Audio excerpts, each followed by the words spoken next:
بسم اللہ الرحمن الرحیم۔ حضرت یونس علیہ السلام کا واقعہ۔ حضرت یونس علیہ السلام دجلہ کے بائیں کنارے پر آباد عراقی شہر موصل میں پیدا ہوئے۔ آپ علیہ السلام حضرت ہود علیہ السلام کی اولاد میں سے تھے۔ موصل کے مقابل نینوا شہر تھا جو اس زمانے میں اپنے عروج پر تھا اور وہاں قوم سمود آباد تھی۔ نینوا کی آبادی 1,00,000 سے زیادہ تھی جیسا کہ قرآن پاک میں ہے، اور ان یونس علیہ السلام کو 1,00,000 یا اس سے زیادہ لوگوں کی طرف پیغمبر بنا کر بھیجا۔ حضرت یونس علیہ السلام کی عمر 28 سال تھی جب اللہ تعالیٰ نے انہیں اہل نینوا کی رشد و ہدایت پر مأمور فرمایا۔ مفسرین کے مطابق حضرت یونس علیہ السلام کا عہد 741 تا 781 قبل مسیح ہے۔ آپ علیہ السلام کا قرآن کریم کی 6 سورہ مبارکہ میں ذکر آیا ہے: سورۃ النساء، سورہ انعام، سورہ یونس، سورہ صافات، سورۃ الانبیاء اور سورۃ القلم۔ ان میں پہلی 4 سورہ مبارکہ میں حضرت یونس علیہ السلام کا نام اور باقی 2 میں ذُو-النُّون اور صاحب الحوت یعنی مچھلی والا کہہ کر ذکر کیا گیا ہے۔ نون بڑی مچھلی کو کہتے ہیں چونکہ آپ علیہ السلام کئی دن ایک مچھلی کے پیٹ میں رہے، اس لیے مچھلی والا کہا گیا۔ قرآن کریم کی 10ویں سورت آپ علیہ السلام کے نام پر ہے۔ حضرت یونس علیہ السلام ایک عرصے تک نینوا کے لوگوں کو توحید کی دعوت اور بت پرستی سے روکتے رہے، مگر قوم نے ان کی دعوت قبول کرنے سے صاف انکار کر دیا۔ صرف یہی نہیں، غرور و تکبر میں مبتلا قوم دیگر نافرمان اقوام کی طرح آپ علیہ السلام کی دعوت کا مذاق بھی اڑاتی رہی۔ جب ان کی سرکشی اور نافرمانی انتہا کو پہنچ گئی تو اللہ تعالیٰ نے حضرت یونس علیہ السلام کو حکم دیا کہ لوگوں کو آگاہ کر دو کہ 3 دن کے اندر اندر ان پر عذاب آنے والا ہے۔ آپ علیہ السلام نے قوم میں اس کا اعلان کر دیا۔ یہ سن کر قوم یونس علیہ السلام نے آپس میں مشورہ کیا تو اس بات پر ان سب کا اتفاق ہوا کہ یونس علیہ السلام کو کبھی جھوٹ بولتے نہیں دیکھا گیا، لہٰذا ان کی بات نظر انداز نہیں کرنی چاہیے۔ مشورے میں یہ بھی طے ہوا کہ دیکھا جائے کہ اگر یونس علیہ السلام رات بستی کے اندر اپنے گھر میں مقیم رہتے ہیں تو سمجھ لو کہ کچھ نہیں ہوگا، اور اگر وہ یہاں سے کہیں اور چلے جاتے ہیں تو یہ یقین کر لو کہ صبح عذاب ضرور آئے گا۔ قصہ مختصر: حضرت یونس علیہ السلام رات کو اس بستی سے نکل گئے۔ صبح ہوئی تو عذاب الہی سیاہ دھوئیں اور بادل کی شکل میں بستی والوں کے سروں پر منڈلانے لگا۔ جب وہ ان کے قریب ہونے لگا تو لوگوں کو یقین ہو گیا کہ اب وہ سب ہلاک ہونے والے ہیں۔ یہ دیکھ کر حضرت یونس علیہ السلام کو تلاش کیا گیا کہ ان کے ہاتھ پر ایمان لے آئیں اور توبہ کر لیں، مگر آپ علیہ السلام کو نہ پایا تو خود ہی اخلاص نیت کے ساتھ توبہ و استغفار میں لگ گئے اور اپنے گھروں سے ایک میدان میں نکل آئے۔ عورتیں، بچے اور جانور سب اس میدان میں جمع کر دیے گئے۔ تمام بستی والے ٹاٹ کے کپڑے پہن کر عجز و انکساری کے ساتھ توبہ کرنے اور عذاب سے پناہ مانگنے میں اس طرح مشغول ہوئے کہ پورا میدان آہو بکا سے گونجنے لگا۔ اللہ تعالیٰ نے ان کی توبہ قبول فرما لی اور عذاب ان سے ہٹا دیا۔ روایت میں ہے کہ یہ عاشوراء یعنی 10ویں محرم کا دن تھا۔ ادھر حضرت یونس علیہ السلام بستی سے باہر اس انتظار میں تھے کہ اب اس قوم پر عذاب نازل ہوگا۔ ان کی توبہ و استغفار کا حال انہیں معلوم نہ تھا۔ جب عذاب ٹل گیا تو انہیں خطرہ لاحق ہوا کہ اب تو قوم مجھے جھوٹا قرار دے گی، کیونکہ میں نے اعلان کیا تھا کہ 3 دن کے اندر عذاب آ جائے گا۔ اس قوم کا قانون تھا کہ جس شخص کا جھوٹ معلوم ہو اور وہ اپنے کلام پر کوئی شہادت پیش نہ کر سکے تو اسے قتل کر دیا جاتا۔ تو یونس علیہ السلام کو فکر ہوئی کہ انہیں بھی جھوٹا قرار دے کر قتل کر دیا جائے گا۔ اس رنج و غم اور پریشانی کے عالم میں اس شہر سے نکل جانے کا ارادہ کر کے چل دیے، یہاں تک کہ بحیرہ روم کے کنارے پہنچ گئے۔ وہاں ایک کشتی دیکھی جس میں لوگ سوار تھے۔ آپ علیہ السلام کو ان لوگوں نے پہچان لیا اور کرائے کے بغیر سوار کر لیا۔ کشتی روانہ ہو کر جب وسط میں پہنچی تو دفعتاً ٹھہر گئی، آگے بڑھتی ہے اور نہ پیچھے۔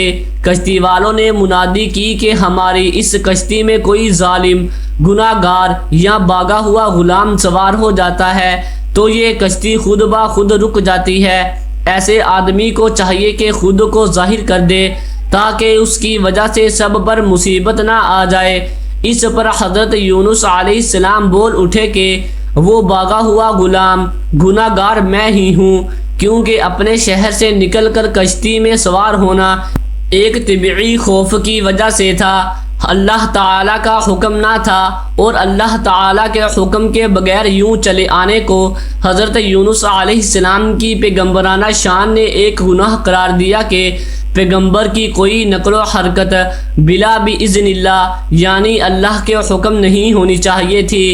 بہرحال آپ علیہ السلام نے فرمایا کہ مجھے دریا میں ڈال دو تو تم سب اس عذاب سے بچ جاؤ گے، مگر کشتی والے اس پر تیار نہ ہوئے، بلکہ انہوں نے قرعہ اندازی کی تاکہ جس کا نام نکلے اسے دریا میں ڈالا جائے، لیکن قرعہ اندازی میں بھی آپ علیہ السلام ہی کا نام نکل آیا۔ لوگوں کو اس پر تعجب ہوا تو کئی مرتبہ قرعہ اندازی کی گئی اور ہر مرتبہ آپ علیہ السلام کا نام ہی آتا رہا۔ قرآن کریم کی سورۃ الصافات کی آیت نمبر 141 میں اس قرعہ اندازی اور حضرت یونس علیہ السلام کا نام نکلنے کا ذکر موجود ہے۔ ایک طرف قرعہ اندازی میں نام نکلنے پر آپ علیہ السلام کو دریا میں ڈالے جانے کا سامان ہو رہا تھا، دوسری طرف ایک بہت بڑی مچھلی اللہ تعالیٰ کے حکم پر کشتی کے قریب منہ کھولے موجود تھی کہ آپ علیہ السلام کو اپنے پیٹ میں جگہ دے۔ حضرت یونس علیہ السلام جیسے ہی پانی میں گئے، مچھلی نے فوراً انہیں اپنے پیٹ میں لے لیا۔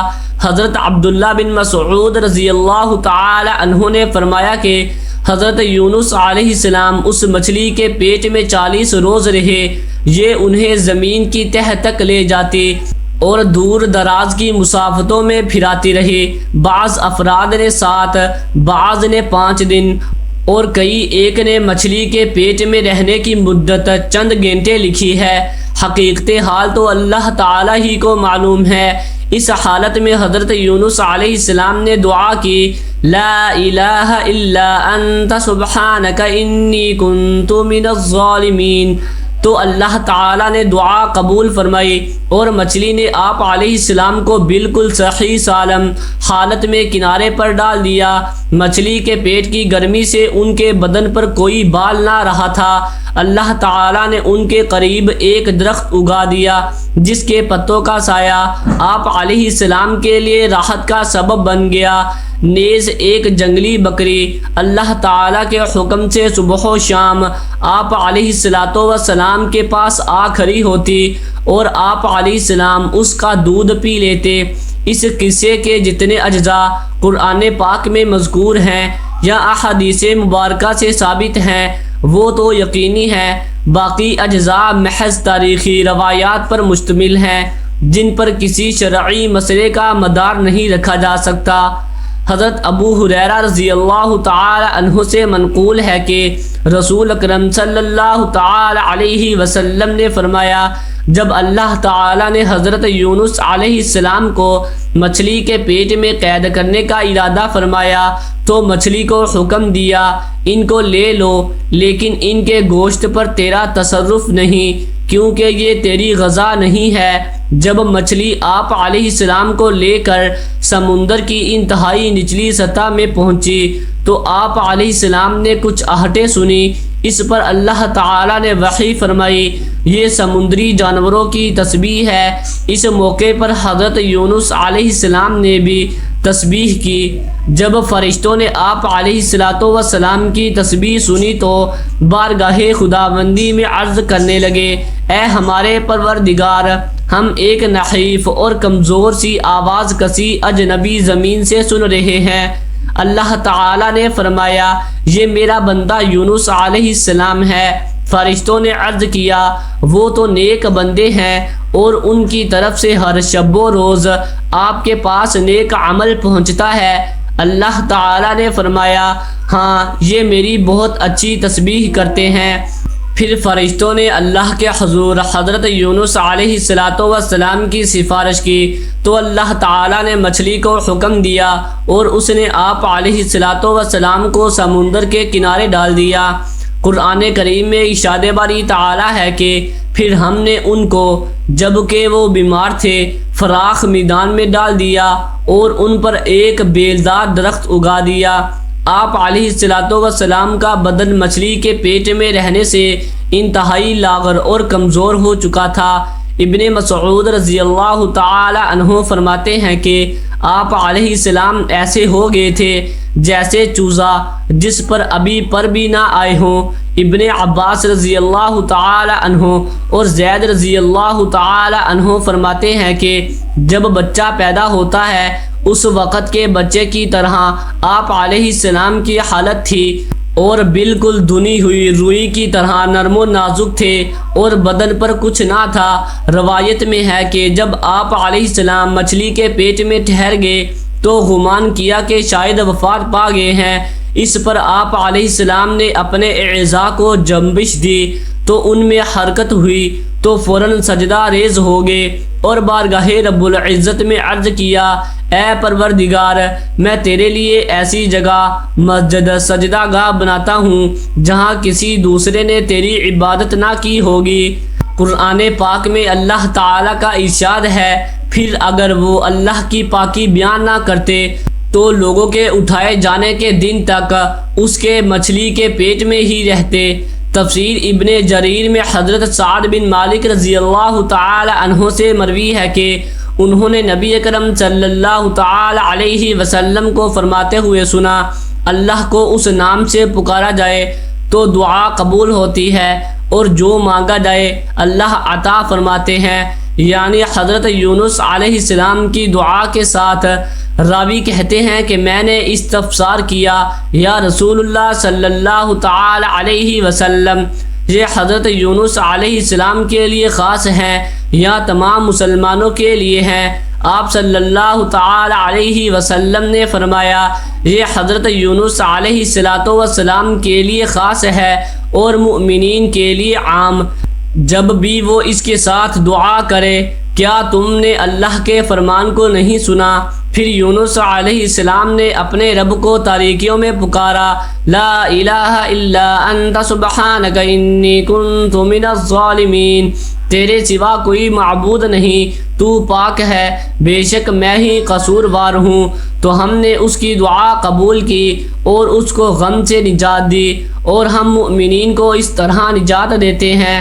حضرت سعد رضی اللہ تعالی عنہ سے مروی ہے کہ رسول اکرم صلی اللہ تعالی علیہ وسلم نے فرمایا جس نے حضرت یونس علیہ السلام کی دعا کے ساتھ دعا کی اس کی دعا ضرور قبول ہوگی۔ پچھلی اقوام میں قوم یونس علیہ السلام کی مثال سب سے منفرد ہے کہ جس نے عذاب کے وقوع ہونے سے پہلے ہی صدقے دل کے ساتھ عاجزی و آہوزاری کرتے ہوئے توبہ و استغفار کیا اور اللہ تعالیٰ نے اس قوم سے اپنا عذاب ہٹا دیا، جبکہ قوم نوح علیہ السلام، قوم ہود علیہ السلام، قوم صالح علیہ السلام اور قوم لوط علیہ السلام وغیرہ عذاب سے ڈرانے اور بار بار تنبیہ کے باوجود شرک و کفر پر ڈٹائی سے جمے رہے اور عذاب کی بات کو مذاق سمجھتے رہے، چنانچہ عذاب الہی کا شکار ہو کر ہمیشہ کے لیے نیست و نابود ہو گئے۔ قرآن کریم میں اللہ تعالیٰ ارشاد فرماتے ہیں پس کوئی بستی ایسی کیوں نہ ہوئی کہ ایمان لاتی تو اس کا ایمان اسے نفع دیتا سوائے یونس علیہ السلام کی قوم کے، جب وہ ایمان لائی تو ہم نے دنیاوی زندگی میں ان سے رسوائی کا عذاب دور کر دیا اور ایک مدت تک ان کو دنیاوی فوائد سے بہرہ مند رکھا۔ اس تفسیر کا حاصل یہ ہے کہ دنیا کا عذاب سامنے آ جانے پر بھی توبہ کا دروازہ بند نہیں ہوتا بلکہ توبہ قبول ہو سکتی ہے، البتہ آخرت کا عذاب سامنے آ جانے کے وقت توبہ قبول نہیں ہوتی اور عذاب آخرت کا سامنے آنا قیامت کے دن ہوگا یا موت کے وقت۔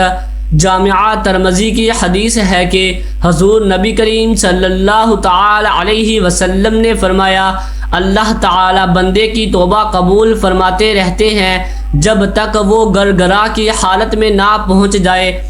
گرگرا کی حالت سے مراد موت کا وہ وقت ہے کہ جب نزع کے وقت فرشتے سامنے آ جاتے ہیں۔